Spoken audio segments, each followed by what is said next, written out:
दोस्तों आदाब, नमस्कार, सत श्री अकाल। आपका बहुत स्वागत है आपके अपने यूट्यूब चैनल दानिश की ज़ुबानी में। चोरी के पैसे कैसे खर्च करने हैं, कहाँ-कहाँ करने हैं, लाइफ़स्टाइल क्या रखना है और क्या खाना है, क्या पीना है। चोरी से पहले इस चीज़ की प्लानिंग होती है। अब आप ये सोचो कि जो लोग चोरी के बाद की प्लानिंग कर रहे हैं कि चोरी के पैसे को कैसे खर्च करना है, कहाँ करना है, कैसे मकान में रहना है, वो चोरी के लिए कितने कॉन्फिडेंस होंगे उनके अंदर कि वो चोरी बड़ी आसानी से, जैसे कहते हैं ना, बाएं हाथ का खेल है, कि उस चोरी को बाएं हाथ से कर लेंगे और सारा फोकस, सारी उनकी प्लानिंग सिर्फ चोरी के पैसे खर्च कैसे करने हैं इस पर होती है। ये कहानी है अमेरिका की, जो कैश के मामले में अमेरिका की सबसे बड़ी कैश रॉबरी थी। 12 सितंबर 1997 में वहाँ पर एक व्यक्ति काम करता था जिसका नाम था एलन वेस। तो एक कंपनी होती है जो हमारे देश में भी है, उनका काम सिर्फ इतना होता है कि एक जगह से कैश लिया, सुरक्षित तरीके से, सुरक्षित उनकी वैन होती हैं जो चारों तरफ से कवर्ड होती हैं, जो उनके ऊपर गोली का असर ना हो, या हर तरीके से उनके अंदर जीपीएस, सीसीटीवी कैमरा, गनमैन, और सरकार की तरफ से वो सर्टिफाइड होती हैं। तो वो सिर्फ इस चीज़ की सेवा देती हैं कि आपके पैसे को एक जगह से लेंगी और दूसरी जगह सुरक्षित छोड़ेंगी। इस चीज़ की जिम्मेदारी इन कंपनियों की होती है। अभी आपने पीछे एक कहानी सुनाई थी हमने, ये हमारी दिल्ली में एक कई करोड़ रुपए की कैश वैन से ही चोरी हुई थी। तो इसी तरह अमेरिका के अंदर ये डनबार्ग जगह है, वहाँ पर जो एक सिक्योरिटी कंपनी थी उसके अंदर काम करते थे एलन मेस। वो वहाँ पर मैनेजर की पोस्ट पर थे। तो अलग अलग बैंकों का पैसा होता था और वो उन वैनों के ज़रिए उस कंपनी के हॉल में, उस कंपनी की एक जगह थी पूरी सुरक्षित, वहाँ पर आता था और आने के बाद में उस पैसे को अलग अलग बैग में रखा जाता। उन जो बैग, जो उनके बॉक्स थे, उन पर अलग अलग निशान थे कि किस निशान के बैग में कितने के नोट होंगे। जैसे हमारे देश में होता है 500 के नोट का अलग, 1000 के नोट का अलग, 200 के नोट का अलग। इस तरीके से वहाँ डॉलर हैं तो डॉलर के हिसाब से, अलग अलग डॉलर के हिसाब से वहाँ पर अलग अलग उनके बैग और बॉक्स होते हैं। तो काफ़ी दिन जब वो जॉब उसके अंदर करता है, एक वो खुद मैनेजर की पोस्ट पे है, उसको वहाँ पता होता है कि वहाँ पर किस टाइम कैश आ रहा है और कहाँ पर रखा जा रहा है, कितने आदमी वहाँ काम कर रहे हैं, किस टाइम कितने आदमी होते हैं, कब एक्सचेंज होते हैं आदमी, जो शिफ्ट चेंज होती है, और कौन से दिन सबसे कम आदमी होते हैं, कौन से दिन सबसे ज़्यादा कैश होता है। तो वो ये चीज़ उसके दिमाग में आती है। जब तक उसकी नियत में ऐसा कुछ था नहीं कि वो वहाँ चोरी करेगा या कोई ऐसी उसकी प्लानिंग है, बट उसका रोज़मर्रा का यही काम होता है। तो वो देखता है कि यहाँ पर कई ऐसी सारी चीज़ें हैं कि अगर हम चाहें और तो यहाँ पर चोरी हो सकती है, क्योंकि कैश का वहाँ पर एक तरीके से अंबार था, बहुत कैश था। 100 करोड़, 150 करोड़, 200 करोड़, जो हमारे इंडिया की करेंसी में अगर मैं बात करूँ तो इस तरीके से होते हैं। और वहाँ के हिसाब से 15 मिलियन, 20 मिलियन, 25 मिलियन, बहुत हैवी वहाँ कैश होता था। एक दिन एलन पेस के दिमाग में आता है कि क्यों ना इस कैश को चुराया जाए, क्योंकि कब तक नौकरी करेंगे। लेकिन ये अकेले के काम बस की नहीं था कि वो अकेला इसको कर सके। अब उसको उसके लिए आदमी की ज़रूरत थी। अब वो चुनता है अपने बचपन के 5 दोस्तों को जो उसके साथ पढ़े थे, लेकिन वो अभी भी उसके टच में थे। अब वो उनको फ़ोन करता है, एक मीटिंग होती है और अपनी जो दिमाग की उसकी उपज थी, पहली बार वो अपने उन दोस्तों के साथ शेयर करता है। अब क्योंकि उस बिल्डिंग में बाहर का आदमी अलाउ नहीं था, तो सबसे पहला सवाल यही था कि जब हम उसके अंदर जा नहीं सकते तो हम तेरी हेल्प करेंगे कैसे, और कैसे हम वहाँ से चोरी करेंगे। तो इस बात का जवाब एलन पेस के पास था, क्योंकि वो खुद वहाँ का मैनेजर था। उसने कहा कि ठीक है, मैं तुम्हारी जगह बनाऊँगा और सबसे पहला कदम जो हमारा इस चोरी का होगा वो यही होगा कि तुम सबको उसके अंदर नौकरी पर रखा जाए। अब क्योंकि वो खुद मैनेजर की नौकरी कर रहा था, तो वो वहाँ पर उनकी जगह बनाने के लिए जो दूसरे वर्कर थे उनके अंदर कमी निकालने लगा। किसी को किस चीज़ पर डांट देता, किसी को किस चीज़ पर डांट देता, और वो कोशिश करता है खुद ही नौकरी छोड़कर चला जाए और किसी को शक भी ना हो। तो धीरे धीरे वो प्रेशर बनाता है। एक बंदा कोई नौकरी छोड़ के जाता है तो वहाँ पर फिर अपने दोस्त को एक को बुला लेता है, मतलब अलग-अलग टाइम पर वो अपने चारों दोस्तों को उस बिल्डिंग के अंदर नौकरी पर रख लेता है। अब उनकी प्लानिंग का पहला चरण ये पूरा हो चुका था। अब क्योंकि वो 4 दोस्त भी अब उसकी बिल्डिंग के अंदर हैं, तो अभी तक तो एलन पेस ने उनको ये सारी चीज़ें बताई थी, लेकिन अब वो खुद अपनी आँखों से भी देख रहे हैं कि वाक़ई में यहाँ पे तो नोटों का अंबार लगा हुआ है। अलग-अलग जगह से पैसे आते हैं, फिर उनको छोटी-छोटी वैनों में, अलग-अलग बॉक्सों में करके रखा जाता है और फिर उनको सुरक्षित उस स्थान पर पहुँचाया जाता है, जिनके वो पैसे हैं और जहाँ वो पहुँचाने हैं। जैसे हमारे देश में होता है, अलग-अलग एटीएम में वैन जाती हैं, अलग-अलग बैंकों से जाती हैं। तो उनकी भी समझ में आ जाता है कि यहाँ पर बहुत सारे ऐसे लूप होल हैं कि अगर हम सही तरीके से काम करेंगे, तो हम यहाँ चोरी कर सकते हैं। उसके बाद वो नोट करना शुरू करते हैं।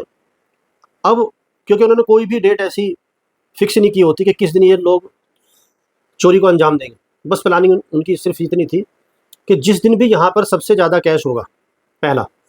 दूसरा, जिस दिन यहाँ पर सबसे कम सिक्योरिटी होगी, ये दूसरा था। और तीसरा कि जिस दिन सही टाइम पर शिफ्ट चेंज होगी, हम उसी दिन इस चोरी को अंजाम देंगे। लेकिन इसी बीच एक दिन एक चौंकाने वाली चीज़ ये होती है कि एलन पेस को कोई देख लेता है कि वो जो कैश वैन होती हैं, उसके अंदर कुछ छेड़छाड़ कर रहा है। अब वो छेड़छाड़ रिकॉर्ड हो जाती है, उसकी शिकायत होती है और 11 सितंबर 1997 को उसको नौकरी से निकाल दिया जाता है कि अब आपकी सेवा समाप्त है और हम आपकी सेवा नहीं चाहिए। उसको नोटिस थमा दिया जाता है कि आप कल से ड्यूटी पर नहीं आएंगे। तो फ्राइडे का दिन था। अब नौकरी जा चुकी थी, लेकिन आज वो ड्यूटी पर था। तो क्योंकि अमेरिका में और देशों में तो शनि जो हफ्ता होता है, वीक है, उसके अंदर 2 दिन की छुट्टी होती है, शनिवार और इतवार की।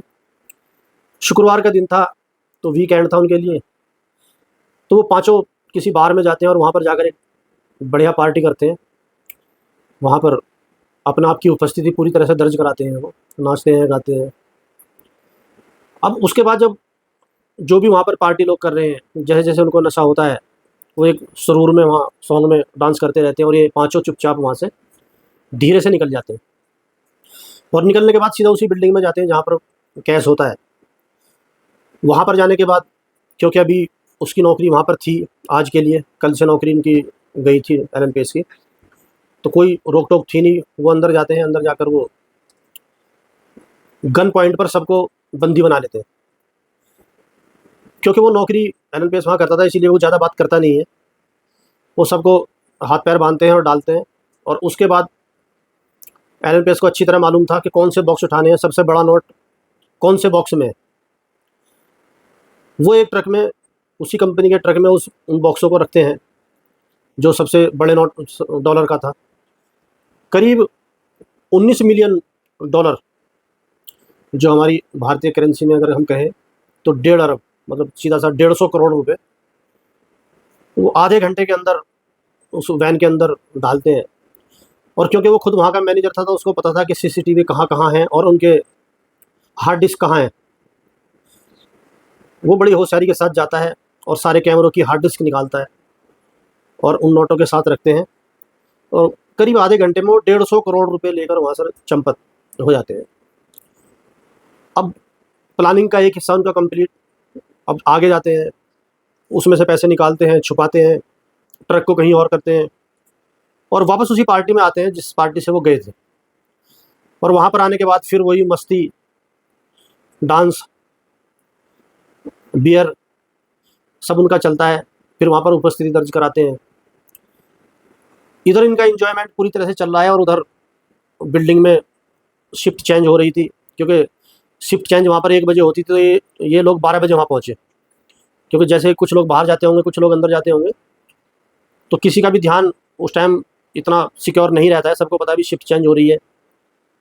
तो ये 12 बजे पहुँचे, तो शिफ्ट चेंज हो रही थी, तो किसी ने इतना ध्यान नहीं दिया और जिन्होंने देखा उसको इन्होंने जो है गन पॉइंट पर बंदी बना लिया और उनको बांध कर डाल दिया था। अब जब शिफ्ट चेंज होकर बड़े अधिकारी वहाँ पर पहुँचते हैं और देखते हैं सब बंधे पड़े हैं और वो उनको खोलते हैं और पूछते हैं क्या हुआ।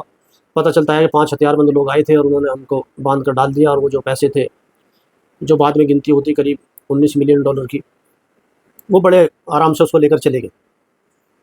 अब जाँच होती है।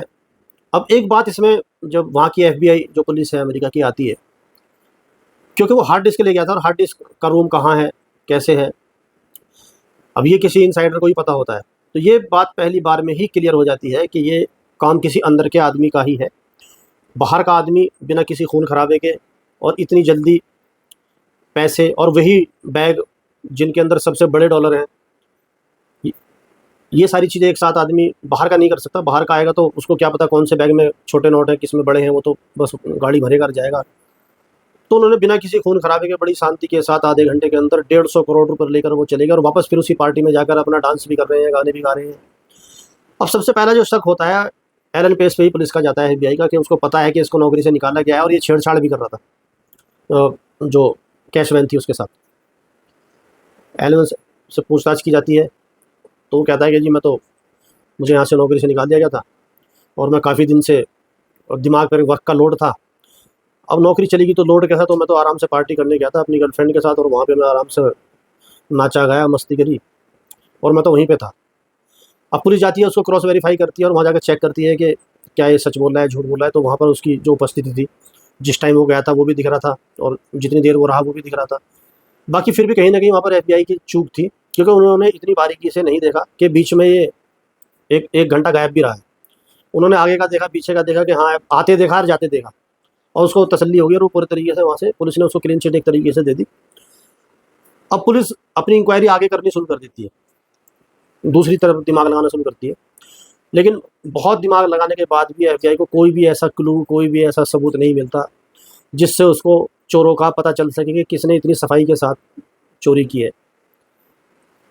सारी चीज़ें करने के बाद अब पुलिस भी थक हार कर बैठती है और वो भी कहती है कि भाई अब जो है वेट एंड वॉच करो, क्योंकि पैसे थोड़े बहुत हैं नहीं, बहुत बड़ा पैसों का अंबार है। 150 करोड़ रुपए हैं। जो 150 करोड़ रुपए लेके जाएगा वो क्यों किसी की नौकरी करेगा? वो जाहिर सी बात है मस्ती करेगा, पार्टी करेगा, बड़े बड़े घर खरीदेगा, बड़ी गाड़ी होंगी, अच्छे जूते होंगे, अच्छी घड़ी होंगी, अच्छी प्रॉपर्टी खरीदेगा। तो पुलिस ने अपना कदम ये रखा अब कि जो वहाँ की ज्वेलरी शॉप थी और जो वहाँ प्रॉपर्टी डीलर थे या जो भी चीज़ें वहाँ पर ऐसे जो बड़े बड़े मॉल थे या किसी भी तरीके की, हर चीज़ के लिए उन्होंने सबको जाकर पुलिस ने ये चीज़ बता दी कि डैनमार्क में ये चोरी हुई है और यहाँ से करीब 150 करोड़ रुपए चोरी हुए हैं। और ये चोरी जो है चोर पुलिस जो ये चोर हैं ये ज़रूर कहीं ना कहीं इसको खर्च करेंगे। अगर कोई भी आपके पास इतनी मोटी ज्वेलरी खरीदने के लिए आए या कोई ऐसी प्रॉपर्टी खरीदने के लिए आए या कोई ऐसी बिल्डिंग खरीदने के लिए, किसी भी तरीके से कोई भी अगर इसमें आता है तो वो इसको, तो आप हमें फ़ौरन संपर्क करें और जिस तरीके से हम उन चोरों को पकड़ लेंगे। अब इस चोरी को करीब 2 साल गुजर जाते हैं। 2 साल तक पुलिस भी वेट एंड वॉच की स्थिति में रहती है। वो भी देखती रहती है कि हम कहाँ से इसको पकड़ेंगे, कहाँ से। बिल्कुल आराम से पुलिस भी रहती है, बस पूरे शहर में इस चीज़ को बता देती है। और वो ये भी नहीं बताती कि पैसे कितने हैं, क्योंकि सिक्योरिटी जो एजेंसी है उसकी बेइज्जती होगी कि इतनी मोटी चोरी होगी तो सिक्योरिटी एजेंसी कैसी है। चोरी करीब हुए थे $19 मिलियन, लेकिन बताए जाते हैं सिर्फ $5 मिलियन। और पूरे शहर में, पूरे देश में इस बात की जानकारी दे दी जाती है कि इतने पैसे चोरी हुए। कोई भी अगर आदमी आपको इस स्थिति में मिले कि वो उसके पास आय से ज़्यादा संपत्ति हो या ज़्यादा ऐश की ज़िंदगी जी रहा हो, तो आप फ़ौरन पुलिस को फ़ोन करें। करीब 2 साल गुजर जाते हैं। एलन पेस अपना सब मस्त ज़िंदगी जी रहे हैं। अब वो सोचते हैं अब इसको खर्च किया जाए, क्योंकि खर्च के लिए उन्होंने पहले ही चोरी से ज़्यादा प्लानिंग उनकी खर्च पे ही थी।